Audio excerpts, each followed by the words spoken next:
السلام عليكم ورحمة الله وبركاته. إن الحمد لله نحمده ونستعينه ونستغفره ونعوذ بالله من شرور أنفسنا وسيئات أعمالنا.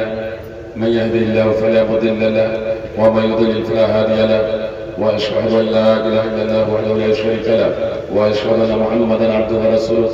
يا أيها الذين آمنوا اتقوا الله حق تقاته ولا تموتن إلا وأنتم مسلمون. يا أيها الناس اتقوا ربكم الذي خلقكم من نفس واحدة وخلق منها زوجها وبث منهما رجالا كثيرا ونساء واتقوا الله الذي تساءلون به والأرحام إن الله كان عليكم رقيبا. يا أيها الذين آمنوا اتقوا الله وقولوا قولا سديدا يصلح لكم أعمالكم ويغفر لكم ذنوبكم ومن يطع الله ورسوله فقد فاز فوزا عظيما. أما بعد فإن خير الحديث كتاب الله وخير الهدي هدي محمد صلى الله عليه وسلم وشر الأمور محدثاتها وكل محدثة بدعة وكل بدعة ضلالة وكل ضلالة في النار. أعوذ بالله من الشيطان الرجيم. قل إن كنتم تحبون الله فاتبعوني يحببكم الله ويغفر لكم ذنوبكم والله غفور رحيم. সবার শ্রদ্ধেয় সভাপতি সাহেব, উলামায়ে কেরাম, সুপ্রিয় ভাই ও বোনদের জানাই আন্তরিক শুভেচ্ছা ও অভিনন্দন। সুপ্রিয় ভাই বোন, আপনাদের সম্মুখে খুতবায়ে মাসনুনার পরে পবিত্র কোরআন থেকে একটি আয়াত পরিবেশন করেছি। ইনশাআল্লাহ তার সম্মুখে রেখে কিছু কথা পরিবেশন করব। ওমা তাওফীকি ইল্লা বিল্লাহ। কথা একটু মনোযোগ দিয়ে আপনাদের শুনতে হবে। কথা যদি মনোযোগ দিয়ে না শুনেন তাহলে আপনাদের বুঝতে সমস্যা হবে। আর যখন কোনো বক্তা মুহাম্মদ সাল্লাল্লাহু আলাইহি সাল্লামের নাম নেবেন, মুহাম্মদ শব্দটি হোক অথবা রাসূলুল্লাহ অথবা নবীউল্লাহ, সঙ্গে সঙ্গে মনে মনে সাল্লাল্লাহু আলাইহি সাল্লাম বলবেন।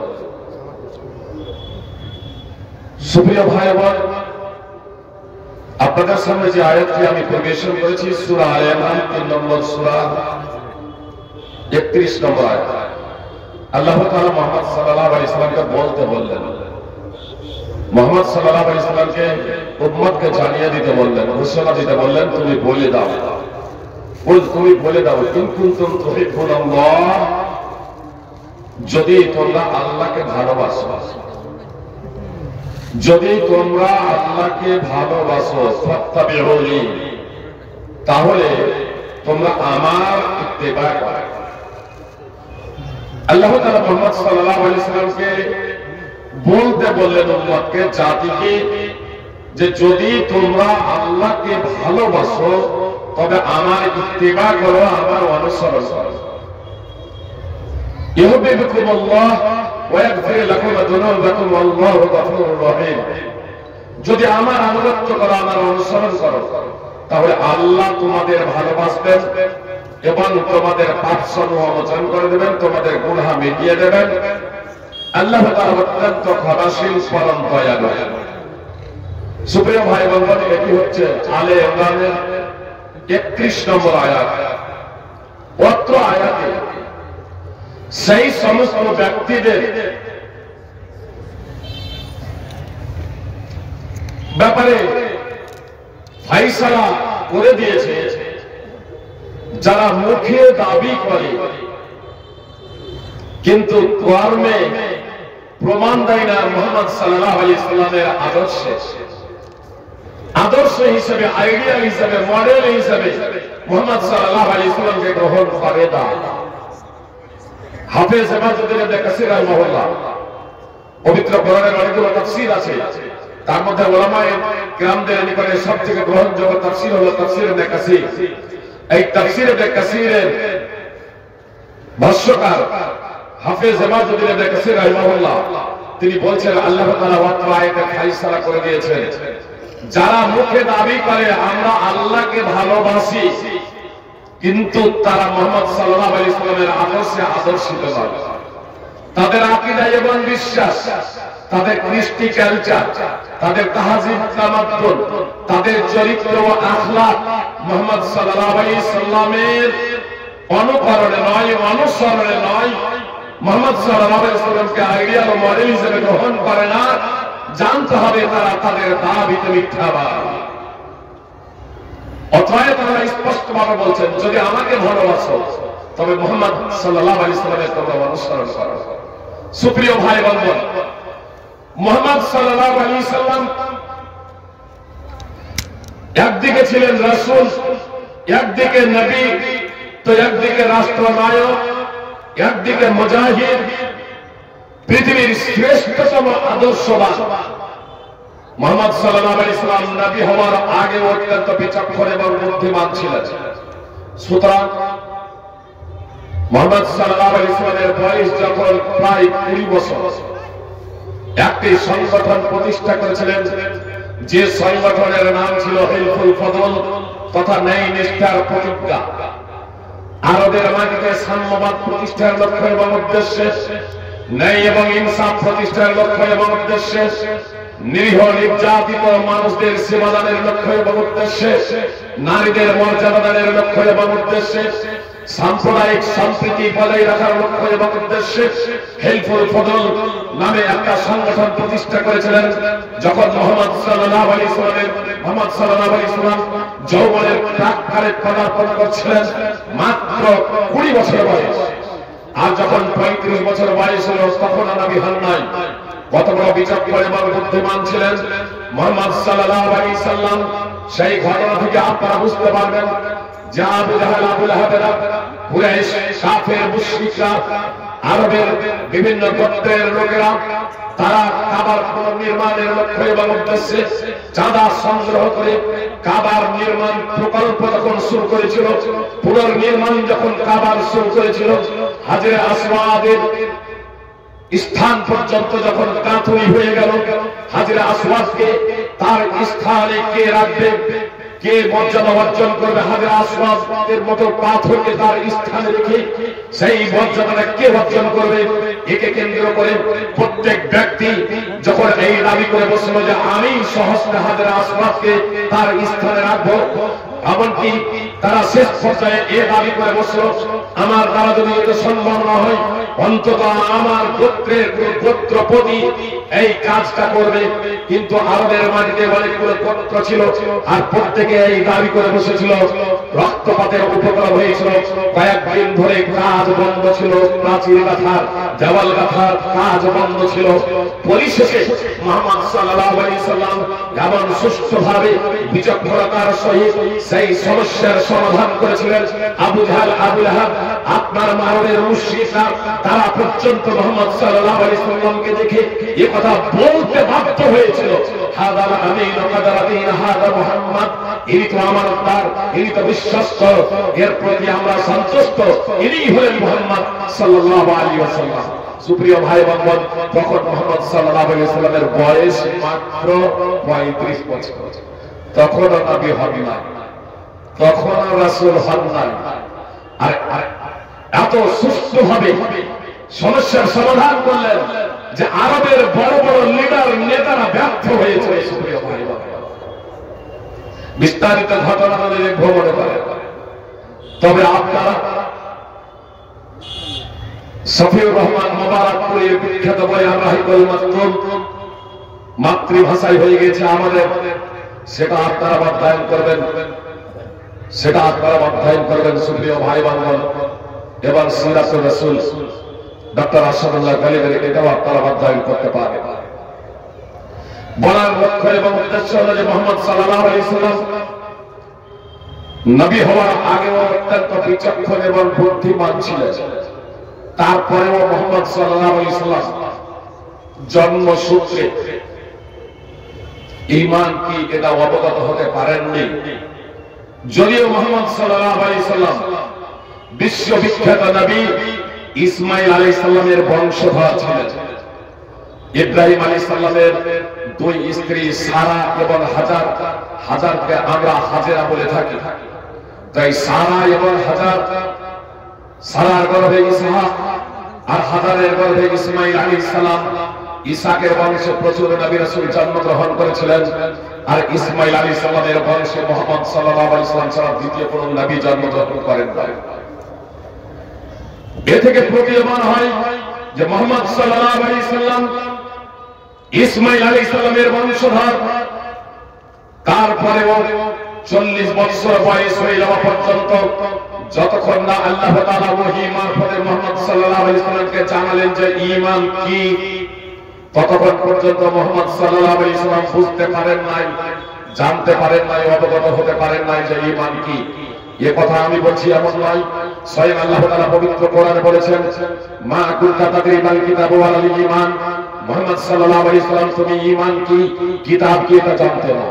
মুহাম্মদ সাল্লাল্লাহু আলাইহি ওয়াসাল্লাম তুমি কিতাব কি জানতে না, তুমি ঈমান কি জানতে না। সূরাতুশ শূরা 42 নম্বর সূরার 52 নম্বর আয়াতের অংশ বিশেষ। তো মুহাম্মদ সাল্লাল্লাহু আলাইহি ওয়াসাল্লাম নবী রাসূলের বংশে জন্মগ্রহণ করা সত্ত্বেও ঈমানের মতো মৌলিক বিষয় সম্পর্কে অবগত ছিলেন না। 40 বছর বয়স হয়ে গিয়েছিল। সুপ্রিয় ভাই বোন, আমি আপনাদের বলতে চাই, সুপ্রিয় ভাই বোন, আমরা মুসলমান বংশে জন্মগ্রহণ করেছি। আর যদি এই বিষয়টা আপনাদের কাছে একটু কঠিন মনে হয় যে ইসমাঈল আলাইহিস সালাম অনেক পুরাতন ছিলেন, অনেক পূর্বের বংশধর ছিলেন, সুপ্রিয় ভাই বোন, তাহলে আমি আপনাদের বলতে চাই যে নূহ আলাইহিস সালামের একটা ছেলে কাফের ছিল না, ছিল না? কি বলছেন? নূহ আলাইহিস সালামের একটা ছেলে কাফের ছিল। তো নবীর বংশে নবীর অগ্রজাত পুত্র যদি নবী না হন, তাহলে অন্তত পক্ষে মুসলমান হবেন না, হবেন না? কাফের কেন? তাহলে নবীর ঘরে জন্মগ্রহণ করে কাফের, নবীর ঘরে জন্মগ্রহণ করে কাফের, নবীর বংশে জন্মগ্রহণ করে ঈমান কি অবগত নন? আর বর্তমানে আমরা মুসলমান ঘরে জন্মগ্রহণ করে আমরা সবাই মুসলমান, মুসলিমরাও ভাবে মুসলমান, আর অমুসলিমরাও ভাবে আমাদেরকে মুসলমান। সুপ্রিয় ভাই বোন, এটা ইসলামী আকীদা নয়, এটা ইসলামী বিধান নয়। জন্মসূত্রে, জন্মগত কারণে পৃথিবীতে যত মানুষ আছে সমস্ত মানুষকে আমরা সমান। জন্মগত কারণে আমরা একে অপরের থেকে শ্রেষ্ঠ কারণ নয়।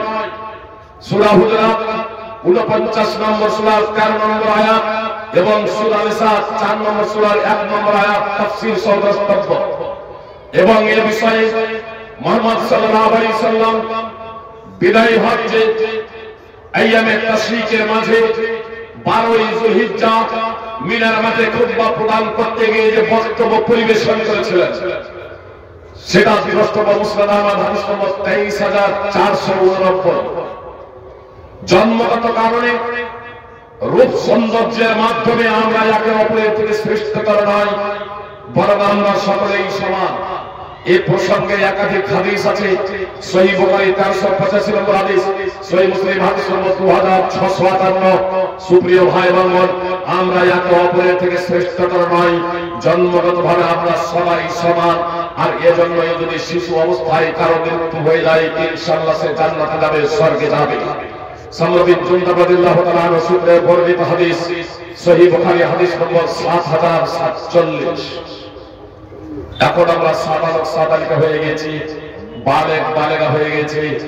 এখন ঈমানদার হওয়ার জন্য তথা মুসলমান হওয়ার জন্য হয় শিক্ষকের মাধ্যমে আমরা ঈমান কি জানবো, গুরুর মাধ্যমে আমরা ঈমান কি জানবো।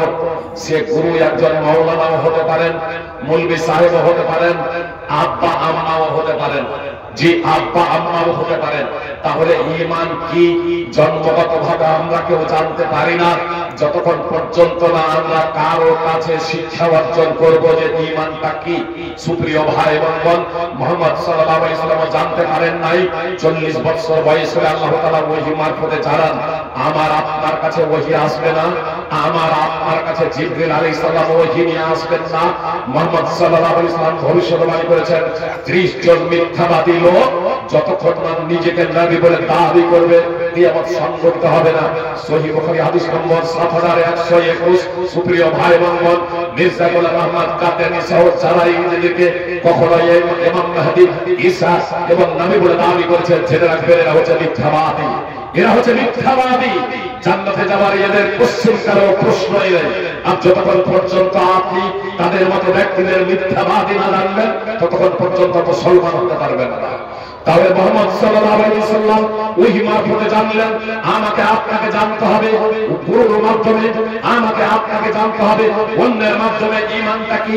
সুপ্রিয় ভাই এবং বোন, আপনারা কথায় একটু মনোযোগ দিয়ে শুনবেন, তার কারণ আজকের কথা আমি দুটো পার্টে বিভক্ত করতে যাচ্ছি। আর তা হলো জন্মগতভাবে আমরা সবাই সমান, আমাদেরকে মুসলমান থাকার জন্য, মুসলমান হওয়ার জন্য ঈমান এবং ইসলাম এটা অবশ্যই জানতে হবে। সুপ্রিয় ভাই বোন, নম্বর 1।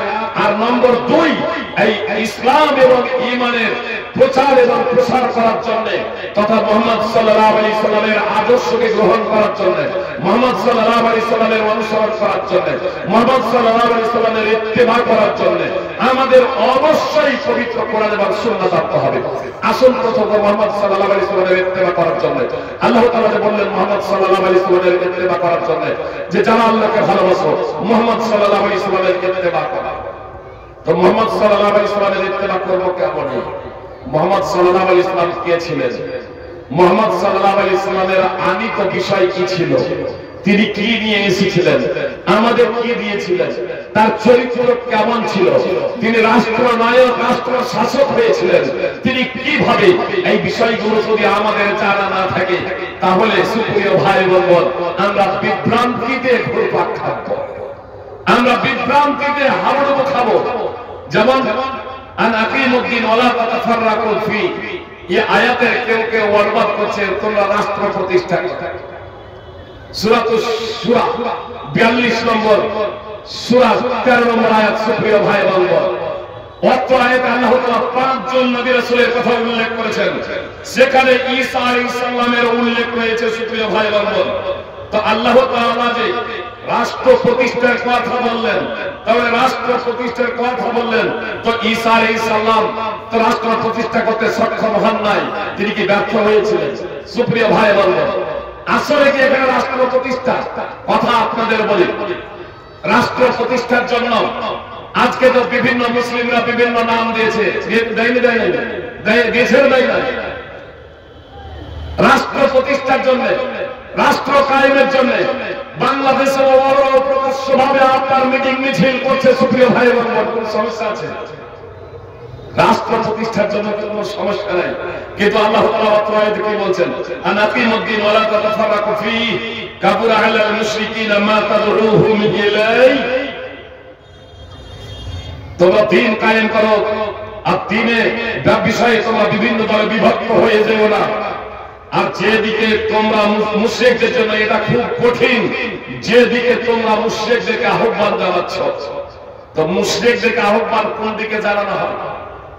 কিসের দাওয়াত দেওয়া হয়? কি প্রতিষ্ঠার জন্য?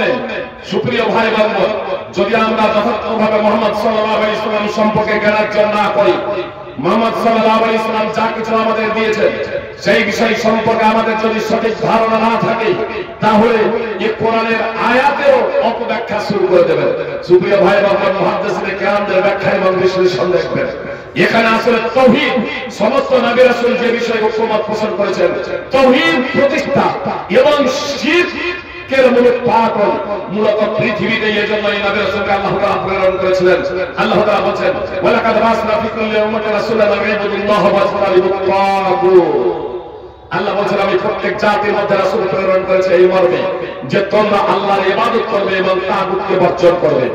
তাগুত আল্লাহ ছাড়া দাসত্ব করা হয়, এগুলো সবই হচ্ছে তাগুত। সুপ্রিয় ভাই এবং বোন, সূরা নাহল 16 নম্বর সূরা 36 নম্বর আয়াত। তো আল্লাহ তাআলা 13 নম্বর আয়াতে সূরাতুশ শূরা এখানে যে বিষয়টি বললেন, আপনার তাওহীদ প্রতিষ্ঠার লক্ষ্য এবং উদ্দেশ্যে, এবং এই তাওহীদ প্রতিষ্ঠা করতে গিয়ে তোমরা আপসে বিভিন্ন দলে বিভক্ত হয়ে যাও না, তোমরা দলাদলি করো না।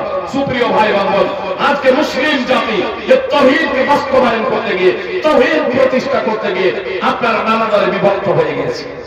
শুধু আল্লাহ আল্লাহ বলাটা যথেষ্ট নয়। মুশরিকরা আল্লাহ আল্লাহ বলতো, কিন্তু তাদের আল্লাহ আল্লাহ বলাটা তাদের মুসলমান বানাতে পারেনি। সুপ্রিয় ভাই বোন, মুসলমান হন আর অমুসলমান হন, মুসলিম হন আর অমুসলিম হন, যারা লাইভ দেখছেন, যাদের কাছে আমার আওয়াজ পৌঁছাচ্ছে, কথা খুব মনোযোগ দিয়ে শুনুন। শুধু আখিরাতেই শান্তির জন্য আমি কথা বলছি না, আখিরাতেই শুধু জান্নাতের জন্য কথা বলছি না, এই পৃথিবীর মাটিতে তথা আমরা ভারতবাসী, এই ভারতবর্ষের মাটিতে আমরা যদি সুখ এবং শান্তিতে এবং নিরাপদে বসবাস করতে চাই, শান্তিতে যদি বসবাস করতে চাই, তাহলে ষড়যন্ত্রকারীদের ষড়যন্ত্রকে রুখে দেওয়ার জন্য আমাদের সচেতন থাকতে হবে। চক্রান্তকারীদের চক্রান্তকে ব্যর্থ করে দেওয়ার জন্য আমাদের প্রত্যেকেই সচেতন থাকতে হবে।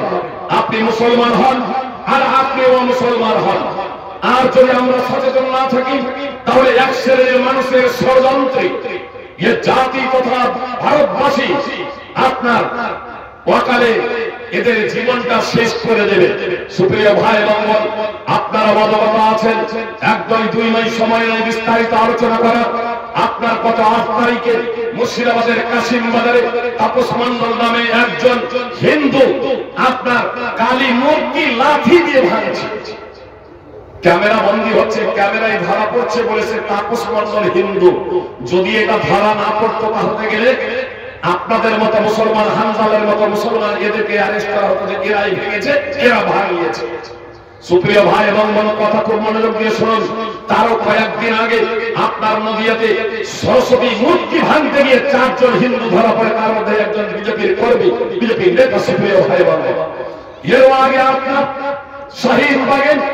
শাহিনবাগে যখন আন্দোলন যখন হয় তখন বিজেপি নেত্রী গঞ্জা কাপুর আপনার বোরকা পরিহিত অবস্থায় দেশ বিরোধী স্লোগান দেয়। এ দ্বারা বোঝাতে চেয়েছিল যে মুসলমানরা দেশ বিরোধী, মুসলমানরা ভারত বিরোধী। সুপ্রিয় ভাই এবং বোন, ধরা পড়ল বলেছে হলো হিন্দু, বিজেপি হচ্ছে এক নেত্রী। ধরা যদি না পড়তে বলতো যে মুসলমান দেশ বিরোধী স্লোগান দেয়। সুপ্রিয় ভাই এবং বোন, এই ধরনের ঘটনা ঘটে আপনার উত্তরপ্রদেশ থেকে। আপনার কয়েকদিন আগে আপনার কলকাতার মাটিতে হালকাতাদের মুখে দাঁড়িয়ে আছে। ছবি দেখে মনে হবে এরা যেন মুসলমান, ছবি দেখে মনে হবে এরা যেন মুসলমান। আপনার পিস্তল, গোলা বারুদ, বন্দুক সহ তাদেরকে গ্রেফতার করলো পশ্চিমবঙ্গের পুলিশ। তারপরে কি হবে সেটা স্বতন্ত্র ব্যাপার। অন্তত বড় ধরনের আপনার বিস্ফোরণ থেকে জাতি বাঁচল, দেশ বাঁচল। সুপ্রিয় ভাই এবং বোন, যদি ধরা যদি না পড়তো পুরো জায়গায় বিস্ফোরণ ঘটিয়ে বলা হতো যে মুসলমান করেছে। আপনার औरंगाबाদের নিমতিতায় রেল স্টেশনে 2 জন বোমা রেখে পালাতে গিয়ে যখন ধরা পড়ে গেল বলে হলো হিন্দু। যদি ধরা না পড়তো বলতো এরা দেশ বিরোধী। আপনারা জানেন এসি কামরাতে ট্রেনের ভাঙচুর, প্রকাশ্যভাবে ভাঙচুর, তারপরেও তারা দেশ বিরোধী নয়, ওরা দেশের ভক্তি। ইংরেজদের যারা দালালি করলো তারা আজ দেশ ভক্ত, আর যারা ইংরেজদের বিরুদ্ধে লড়াই করে ভারতকে স্বাধীন করলো তারাই হচ্ছে আজ দেশ বিরোধী। সুপ্রিয় ভাই এবং বোন, যারা শান্তিকামী ভারতের, যারা শান্তিকামী এই জীবনে হিন্দু হন, মুসলিম হন, জৈন হন, খ্রিস্টান হন, বৌদ্ধ হন, সে যে কেউ হন না কেন, সাঁওতাল কলভিল চালার মতো আমি আপনাদের একটা কথা বলতে চাই, যদি সুখ এবং শান্তিতে নিরাপদে বসবাস করতে চান তাহলে ষড়যন্ত্রকারীদের ষড়যন্ত্র রুখে দিতে হবে। সাথে সাথে স্পেশাল ভাবে আমি আমার মুসলিম জাতিকে বলতে চাই, তবে একটা বিষয় আমি বলতে চাই, অমুসলিম ভাই যারা আছেন তারাও কথাটা মনোযোগ দিয়ে শুনবেন। আপনিও মুসলিম হতে পারেন, তার কারণে ইসলাম ধর্ম সার্বজনীন। আল্লাহ তাআলা সকলের প্রকৃত সত্য উপাস্য, নিখিল জগতের নিয়ন্তা, সার্বভৌম ক্ষমতার অধিকারী, নিখিল জগতের স্রষ্টা, আমার আপনার সকলেরই স্রষ্টা এবং পবিত্র কোরআন সমগ্র মানব জাতির জন্য হলো পথ নির্দেশিকা গাইড। ইসলাম এটা আরবি শব্দ। সুপ্রিয় ভাই এবং বোন, বিশেষ ব্যাখ্যা বিশ্লেষণ দেওয়ার সুযোগ নেই আপাতত। আমি শুধু আপনাদের এতটুকু বলতে চাই, অমুসলমান হন আর মুসলমান হন, এটা জন্মগত সূত্রে যারা আমরা আজকে বিভাজন করেছি মুসলিম ও মুসলমান বলে, আমি তো সার্বিকভাবে এক কথাই বললাম এবং কোরআন এবং হাদিসের মানদণ্ড আমি এতটুকু বলতে চাই, আপনার জন্ম মুসলিম ঘরে হোক আর মুসলমান ঘরে হোক, আপনার নামটা মুসলমানই হোক আর আপনার নামটা মুসলমানই হোক, আপনি মুসলিম হয়ে জন্মেছেন, সাবালক সাবালিকা হওয়ার আগে, বালেক বালিকা হওয়ার আগে যদি মৃত্যু হতো তাহলে ইনশাআল্লাহ জান্নাতে যেতেন, স্বর্গে যেতেন। আর তারপরে এবার সাবালক সাবালিকা হয়ে যাওয়ার পরে, বালেক বালিকা হয়ে যাওয়ার পরে মুসলমান ঘরে জন্ম হোক আর মুসলমান ঘরে জন্ম হোক, এবার যদি এক দ্বিতীয় বিশ্ববিদ্যালয়ের কেউ যদি উপাসনা না করে, আল্লাহ তাআলার সাথে কেউ যদি শরীক করে, তাহলে তাকে জাহান্নামে যেতে হবে। আমি সুপ্রিয় ভাই বান্ধবরা আপনাদের বলতে চাই, আপনার উত্তরপ্রদেশে মহাকুম্ভ চলছে। এই মহাকুম্ভ থেকে স্লোগান দেওয়া হলো 42,000 মসজিদকে মন্দিরে রূপান্তরিত করা হবে, মুসলিমদেরকে শেষ করে দেওয়া হবে। সুপ্রিয় ভাই এবং বোন, তাদের এই উত্তেজনামূলক বক্তব্যে আমি জাতিকে বলতে চাই, শান্তিপ্রিয় মুসলিম ও মুসলিম সকলকে বলতে চাই যে আপনারা এটা বিচলিত হবেন না, ধৈর্য ধারণ করুন, ধৈর্য ধারণ করুন। তাদের উস্কানিমূলক ষড়যন্ত্রে পা দিয়ে ফাঁদে পড়বেন না। 42,000 মসজিদকে টার্গেট বানানোর তারা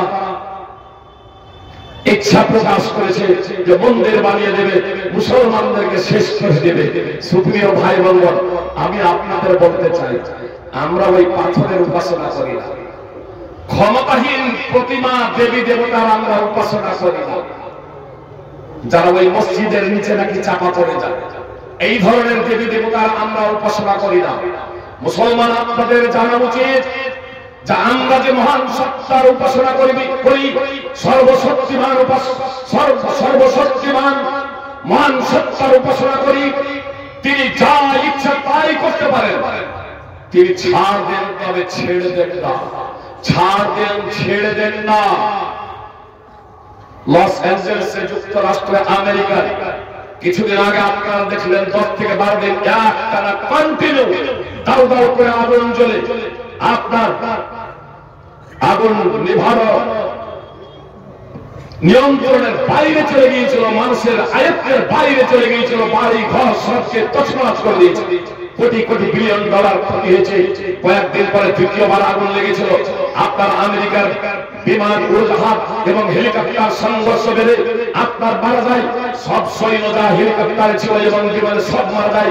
2 দিন যায় না, তারপরে আবার দুর্ঘটনা ঘটে, বিমান ভেঙে পড়ে যায়, তারপরে আবার একটি বিমানের তারাই আগুন লেগে যায়। আল্লাহ ছাড় দেন, তবে ছেড়ে দেন না। পরিণতি ভোগ করার জন্য আল্লাহ রেখেছেন জাহান্নাম, শাস্তি দেওয়ার জন্য রেখেছে আল্লাহ জাহান্নাম। যে মহাকুম্ভে ঘোষণা দিল 42,000 মসজিদকে টার্গেট বানানো হবে, আপনারা জানেন, অবগত আছেন যারা পত্র পত্রিকায় নজর রেখেছেন। মহাকুম্ভে আপনার আগুন লেগে গেল। আপনার গীতা প্রেস আখড়া সহ 260 খানা তাবু পুড়ে ছাই, কোটি কোটি টাকা আপনার তছনছ হয়ে যায়। সুপ্রিয় ভাই বোন, আমি সে সময় লাইভ আনন্দ বাজারে ছিলাম, অ্যান্ড্রয়েড মোবাইল যেহেতু এখন সারা পৃথিবী হাতের মধ্যে, তো লাইভে ছিলাম। ওই মুহূর্তেই দেখছি আনন্দ বাজারে লিখলো 260 খানা তার উপরে ছাই, গীতা প্রেসের আখড়া সহ পুরে ছাই হয়ে গেছে। সুপ্রিয় ভাই বোন, পরবর্তীতে দেখছি দ্রুত গতিতে সেই সংবাদটাকে আনন্দ বাজার পত্রিকায় সরকার গুটিয়ে নিয়েছে, সেন্টার নিয়েছে। আপনার তার কয়েকদিন পরে আপনার ভাগদৌড় শুরু হলো, তারপরে ইয়ার বাস্তবায়ন শুরু হয়েছে। এই ভাগদৌড়ের সময় আপনার যারা বললো মসজিদ টার্গেট মসজিদকে মন্দিরে রূপান্তরিত করবো, তারাই আপনার মসজিদের দরজায় গিয়ে ঠোকা দেয়। আর আমার ওলামায়ে কেরাম, মুসলমান সমাজ তাদের জন্য মসজিদের দরজা খুলে দেয়, দরজা খুলে দেয়, তারা মসজিদে প্রবেশ করে। সুপ্রিয় ভাই এবং বোন, এতে মিশ্র প্রতিক্রিয়া মুসলিম ও অমুসলিম উভয়ের মধ্য থেকে দেখা যায়। অমুসলিমরা এই প্রতিক্রিয়া জানায়, যদি ওই মসজিদগুলো আগেই মন্দির হয়ে যেত তাহলে তোমাদের কি পরিণতি হতো, তাহলে তোমাদের কি পরিণতি হতো। আজকে মসজিদ আছে, তোমরা জীবনে বেঁচেছো, তোমরা সেবা শুশ্রূষা পেয়েছো। আর কিছু মুসলমান উল্টা প্রতিক্রিয়া, আরে তাদের সেবা শুশ্রূষা করার কি প্রয়োজন ছিল, তাদের জন্য মসজিদের দরজা খোলার কি প্রয়োজন ছিল, তারা তো মসজিদকে টার্গেট বানাচ্ছে, 42,000 মসজিদকে মন্দিরে রূপান্তরিত করবে। এদের জবাব পাঠ করে দিতে হবে। সুপ্রিয় ভাই এবং বোন, কথা বললাম দেশের মুসলিম অমুসলিম সকলেই এদের জবাব পাঠ করে দেওয়ার নীতি ইসলামে নেই। ক্ষমতা নেই মুসলমানদের এমন না, ইসলামের ক্ষমতা নেই এমন না, ক্ষমতা থাকলে বাস্তবায়ন করতে হবে এমন নয়।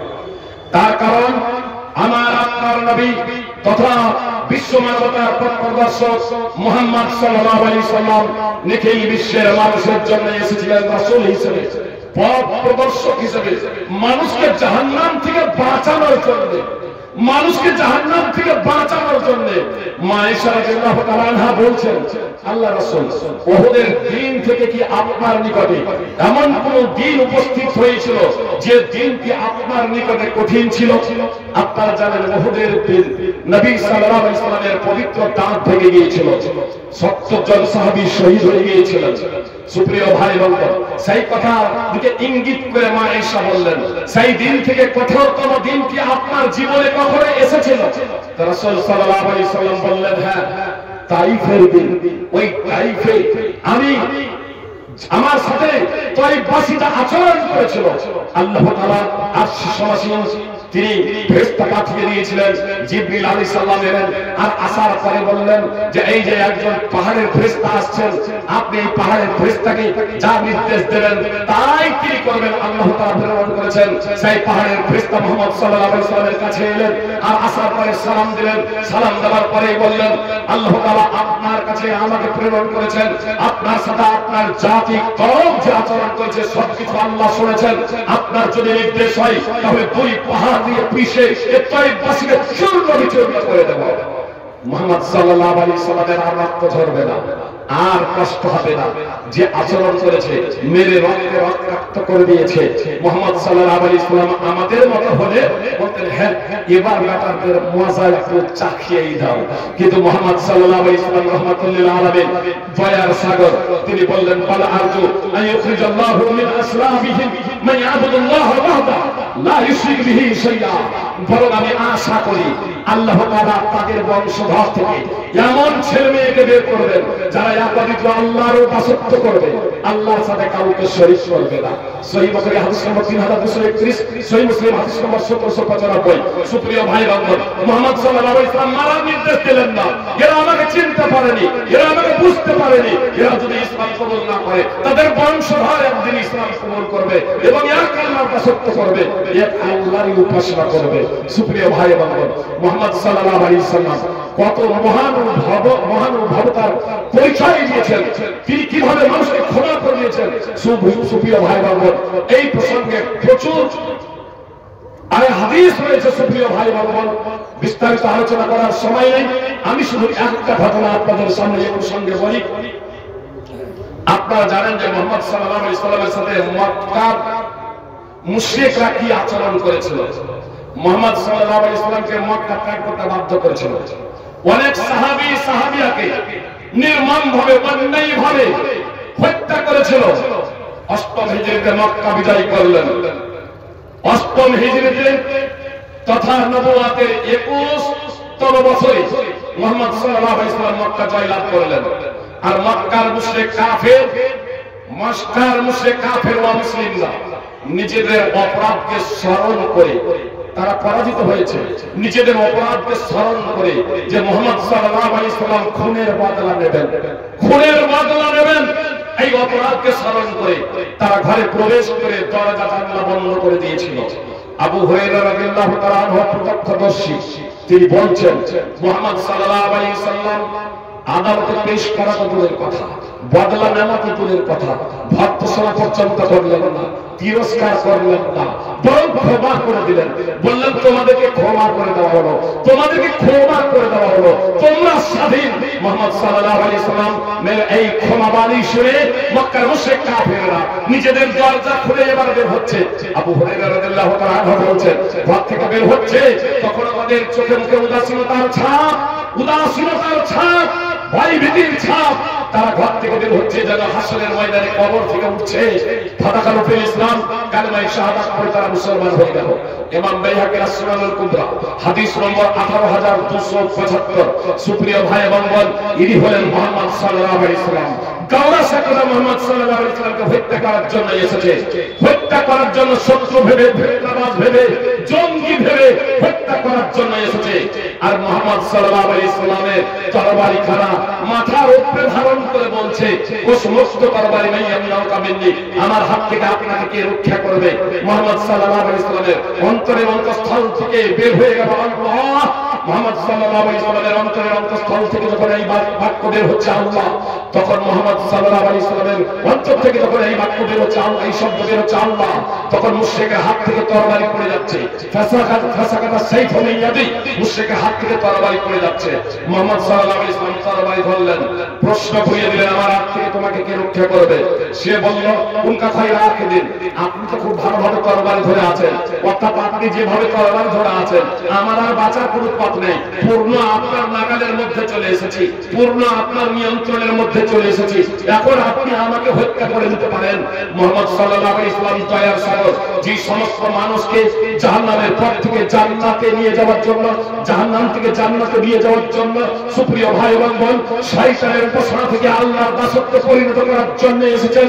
মুহাম্মদ সাল্লাল্লাহু আলাইহি ওয়াসাল্লাম দাওয়াত দিলেন, আতাশহাদু আল্লা ইলাহা ইল্লাল্লাহ ওয়া আন্নী রাসূলুল্লাহ, তুমি কি সাক্ষ্য দিচ্ছ আল্লাহ ছাড়া সত্য কোনো উপাস্য নেই এবং আমি আল্লাহর রাসূল?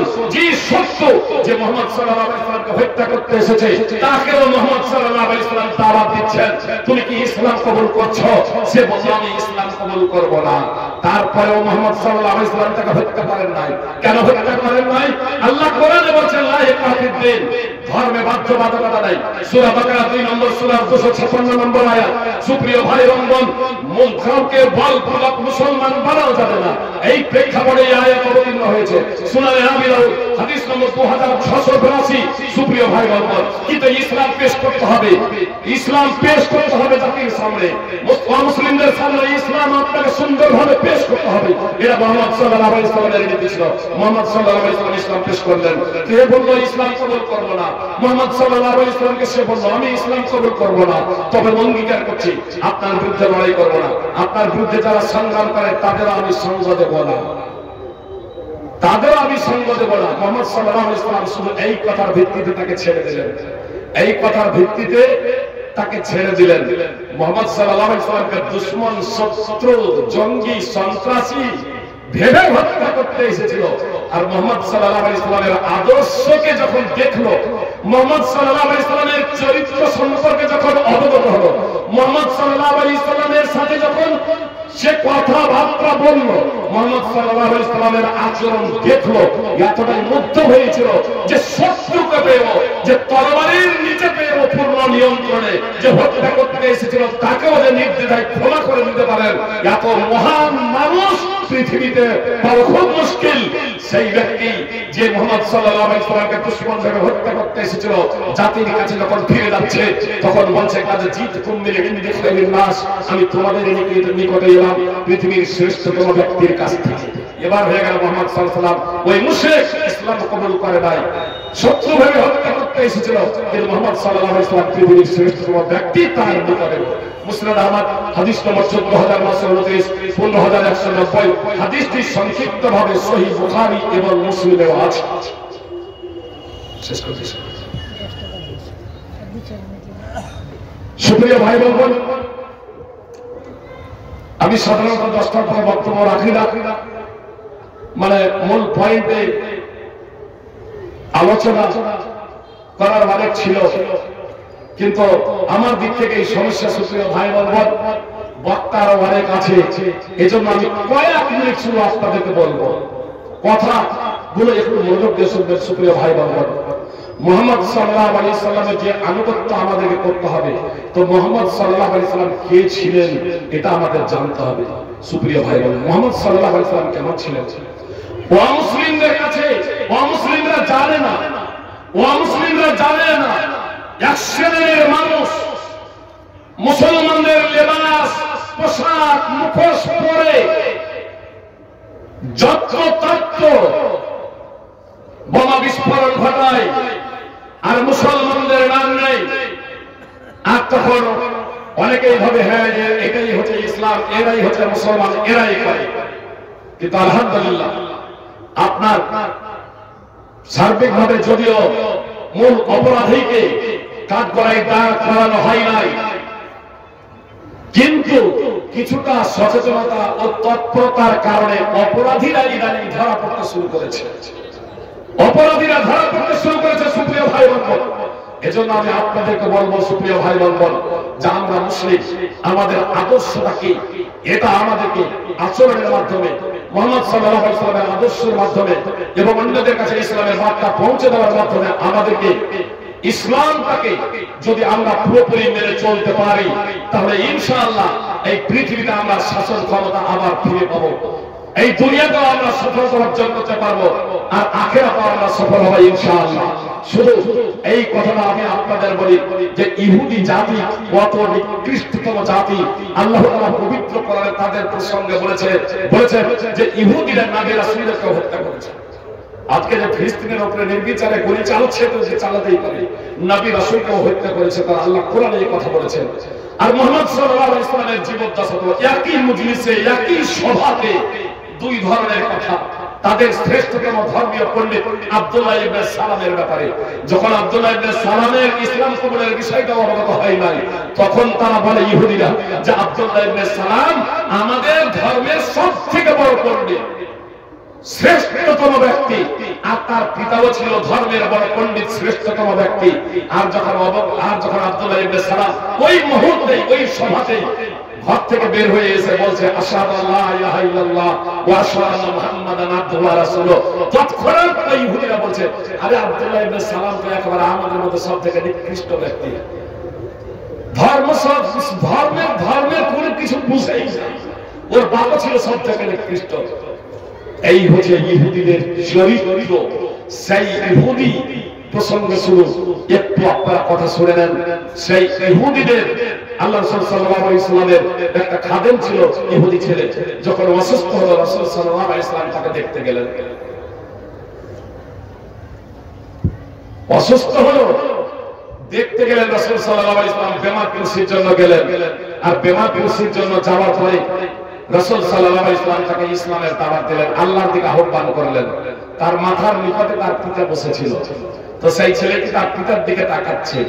তখন তার পিতা বলছে আপনি আবুল কাসেম, মুহাম্মদ সাল্লাল্লাহু আলাইহি ওয়াসাল্লামের উপাধি হলো আবুল কাসেম। তার পিতা ইহুদি বলছে যে তুমি মুসলমান হয়ে যাও, মুহাম্মদ সাল্লাল্লাহু আলাইহি ওয়াসাল্লামের আনুগত্য করো। সেই ছেলেটি ইসলাম কবুল করলো। আর তার একটু পরে তার ইন্তেকাল হয়ে গেল। মুহাম্মদ সাল্লাল্লাহু আলাইহি ওয়াসাল্লাম সেখান থেকে এই কথা বলতে বলতে বের হয়ে যাচ্ছেন, আলহামদুলিল্লাহিল্লাযী আনকাদাহু বি মিনান নার, সেই সত্তার প্রশংসা যিনি আমার মাধ্যমে এই ছেলেটিকে জাহান্নামের আগুন থেকে বাঁচিয়ে দিলেন। সহিহ বুখারী হাদিস নম্বর 1356, সংক্ষিপ্ত ভাবে মুসনাদ আহমদ বিস্তারিত ভাবে আছে 13978 নম্বর হাদিস। সুপ্রিয় ভাই বোন, একদা মুজাহিদ আব্দুল্লাহ বিন আমরের নিকটে বসেছিলেন। মুজাহিদ বিখ্যাত তাবী আর আব্দুল্লাহ বিন আমর বিখ্যাত সাহাবী। আর আব্দুল্লাহ বিন আমরের একটি গোলাম ছাগলের চামড়া ছাড়াচ্ছিলেন। তো আব্দুল্লাহ ইবনে আমর বললেন তার গোলামকে, হে বালক, তুমি যখন মাংস কমপ্লিট করবে ফাদ্দা বিচারিল ইহুদি, তো আমাদের প্রতিবেশী ইহুদিকে প্রথমে দেবে। আমাদের প্রতিবেশী হওয়ার কারণে ইহুদিকে দেবে মাংস আগে। মুজাহিদ বলছে ওখানে একটা লোক ছিল, সে বলছে আসলাহাকাল্লাহ, আল্লাহ আপনার সংশোধন করুন, এখনো আপনি ইহুদিকে নিয়ে পড়ে আছেন। ইহুদিরা এত জালেম, অত্যাচারী, এত নিকৃষ্ট মানুষ, মিথ্যাবাদী, প্রতারক, ধোঁকাবাজ, আর এখনো আপনি ইহুদিকে নিয়ে পড়ে আছেন। তো আব্দুল্লাহ বিন আমর বিখ্যাত সাহাবী বলছেন, ইন্নী সামি'তু রাসূলুল্লাহ সাল্লাল্লাহু আলাইহি ওয়াসাল্লাম ইউসি বিল জারি হাত্তা খাশিনা উরিনা আন্নাহু সাইওয়ারিসুহু, আসলে আমি রাসূল সাল্লাল্লাহু আলাইহি ওয়াসাল্লামকে প্রতিবেশী সম্পর্কে উপদেশ দিতে শুনেছি। তিনি এতটাই উপদেশ দিয়েছেন যে আমাদের ভয় হতে লেগেছিল, আমাদের মনে প্রতিভাত হতে লেগেছিল যে আল্লাহ রাসূল সাল্লাল্লাহু আলাইহি ওয়াসাল্লাম প্রতিবেশীকে উত্তরাধিকার বানিয়ে দেবেন, ওয়ারিস বানিয়ে দেবেন। ইমাম বুখারীর আদাবুল মুফরাদ হাদিস নম্বর 128। সুপ্রিয় ভাই এবং বোন, এই হলো মুহাম্মদ সাল্লাল্লাহু আলাইহি ওয়াসাল্লামের আদর্শ। আমরা যদি মুহাম্মদ সাল্লাল্লাহু আলাইহি ওয়াসাল্লামের আদর্শকে ফলো করতে পারি, গ্রহণ করতে পারি, তাহলে ইনশাআল্লাহ আমাদের বিজয় এই দুনিয়াতে হবে, আখিরাতে হবে। সুপ্রিয় ভাই এবং বোন, আমি দ্বিতীয় পাঠে আর ব্যাখ্যা বিশ্লেষণে যাচ্ছি না, দুটো কথা বলতে চাই যে প্রত্যেকেই তো আমরা মুসলমান হয়ে জন্মগ্রহণ করি। যে কথাটা বলতে গিয়ে আমি এই দিকে একটু এসেছিলাম, এই প্রথম পাঠের দিকে। প্রত্যেকেই আমরা জন্মগতভাবে সবাই সমান। তারপর তার পিতা মাতা তাকে ইহুদি বানায়, কেউ খ্রিস্টানেরা খ্রিস্টান বানায়, অগ্নি পূজকেরা অগ্নি পূজক বানায়, মুশরিকরা মুশরিক বানায়। সুপ্রিয় ভাই এবং বোন, আপনারা জিজ্ঞেস করবেন, আমাদের অনেকগুলো মাদানী পাকুড় ডিস্ট্রিক্টে আছে, আলহামদুলিল্লাহ, মদিনা ইউনিভার্সিটির ডক্টরেট যারা করেছেন এই ধরনের ব্যক্তি রয়েছে। হাদিসের কোন ভান্ডারে আমি আলেম ওলামাকে জিজ্ঞেস করছি, আমি তো সাধারণ আলেম, যে হাদিসের কোথাও কি আছে যে রাসূল সাল্লাল্লাহু আলাইহি সাল্লাম বলেছেন যে পিতা মাতা তাকে মুসলমান বানায়? প্রত্যেকটা শিশু ফিতনাতের উপরে জন্মগ্রহণ করে। নবী সাল্লাল্লাহু আলাইহি ওয়াসাল্লাম বলেন কুল্লু মাউলুদিন ইউলাদু আলাল ফিতরা, প্রত্যেকটা শিশু ফিতনাতের উপরে জন্মগ্রহণ করে।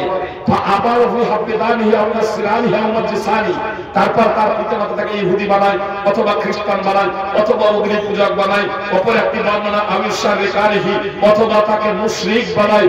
আমি বলি যে কোথাও কি আছে আমি সাল্লিমানিহি তার পিতামাতা তাকে মুসলিম বানায়? তারা বলেন যে না, কেন নেই? ভেবেছেন? আরে সবাই তো মুসলিম হয়ে জন্মেছে, সবাই তো মুসলিম, সবাই মুসলিম তাওহীদ মান্যকারী হিসেবে জন্মেছে। এবার সাবালক সাবালিকা হয়ে যাওয়ার পরে যে ইহুদি হবে, খ্রিস্টান হবে, কলভিল চামার মুচি মেথর হবে, আপনার নামটি মুসলমান হয়ে আপনি মুসলমান হয়ে যাবেন কখন জানেন? আমার আপনার ছেলে মুসলমান হয়ে মুসলিম হয়েই তো জন্মেছে সবাই, মুসলমান হয়ে যাবে কখন জানেন? ইহুদিরা ইহুদি বানায়, খ্রিস্টানরা খ্রিস্টান বানায়, অগ্নি পূজকেরা অগ্নি পূজক বানায়, মুশরিকরা মুশরিক বানায়। আর মুসলমানরা যদি তাদেরকে ইসলাম শিক্ষা না দেয়, নবী সাল্লাল্লাহু আলাইহি ওয়াসাল্লাম বলেছেন তালাবুল ইলম ফারিদাতুন আলা কুল্লি মুসলিম, প্রত্যেক মুসলিমের জন্য জ্ঞান অর্জন করা অপরিহার্য কর্তব্য। সহিহ জামে হাদিস নম্বর 3914। আমি আপনার ছেলে মেয়েকে যদি ইসলামের মৌলিক শিক্ষাগুলো যদি না দিই, আল্লাহকে, দ্বীন কি এবং মুহাম্মদ সাল্লাল্লাহু আলাইহি ওয়াসাল্লামকে এই প্রসঙ্গে যদি আমরা শিক্ষা না দিই, সুপ্রিয় ভাই বোন, যেদিন সাবালক সাবালিকা হয়ে যাবে আমার আপনার ছেলে মেয়ে, আপনি তখন তারা ধর্মচ্যুত হয়ে যাবে, মুরতাদ হয়ে যাবে, তখন তারা আর মুসলমান থাকবে না। সুপ্রিয় ভাই বোন, এই বিষয়ে কারো কোনো দ্বিমত নেই। ঈমান এবং ইসলাম বিনষ্টকারী বিষয় কতগুলো শেখ বাজ রাহিমাহুল্লাহ বিশ্ববিখ্যাত মুফতি, ফতোয়া দেওয়া দায়মা, সৌদি আরবের ফতোয়া দেওয়া দায়মা কমিটির প্রধান মুফতি শেখ বাজ রাহিমাহুল্লাহকে একটা জিজ্ঞেস করা হচ্ছে ঈমান বিনষ্টকারী বিষয় কতগুলো আছে, ইসলাম বিনষ্টকারী বিষয় কতগুলো আছে? তো তিনি বলছেন যায়েদ বলছে 400টি, আমর বলছে 500টি। আসলে ইসলাম বিনষ্টকারী বিষয় হলো অনেক, তাহলে সবথেকে বড় বড় হলো 10টি।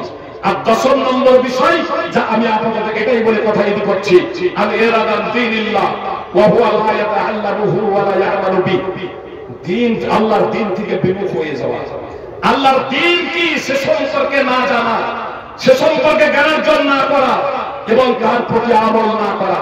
সুপ্রিয় ভাই এবং বোন, ইসলামের মৌলিক বিষয় আল্লাহকে, আল্লাহর পরিচয় কি এ সম্পর্কে যদি জ্ঞান অর্জন কেউ না করে, দ্বীন কি সে সম্পর্কে যদি কেউ জ্ঞান অর্জন না করে, মুহাম্মদ সাল্লাল্লাহু আলাইহি ওয়াসাল্লামকে তিনি কি নিয়ে এসেছিলেন, কেন এসেছিলেন, এই বিষয়ে যদি কেউ যদি জ্ঞান অর্জন না করে, মুহাম্মদ সাল্লাল্লাহু আলাইহি ওয়াসাল্লাম আল্লাহর রাসূল এ প্রসঙ্গে কেউ যদি জ্ঞান অর্জন না করে, সুপ্রিয় ভাই বোন, আমার আপনার ছেলে মেয়ে যদি সাবালক সাবালিকা হয়ে যাবে, সেই যদি তারা ধর্মচ্যুত হয়ে যাবে ও মুসলমান হয়ে যাবে।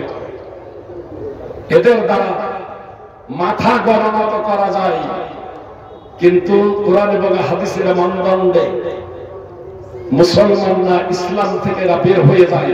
এজন্য আপনাদেরকে বলবো, আপনি স্কুল কলেজ ইউনিভার্সিটিতে আপনার ছেলে মেয়েকে পড়ান, কোনো আপত্তি নেই।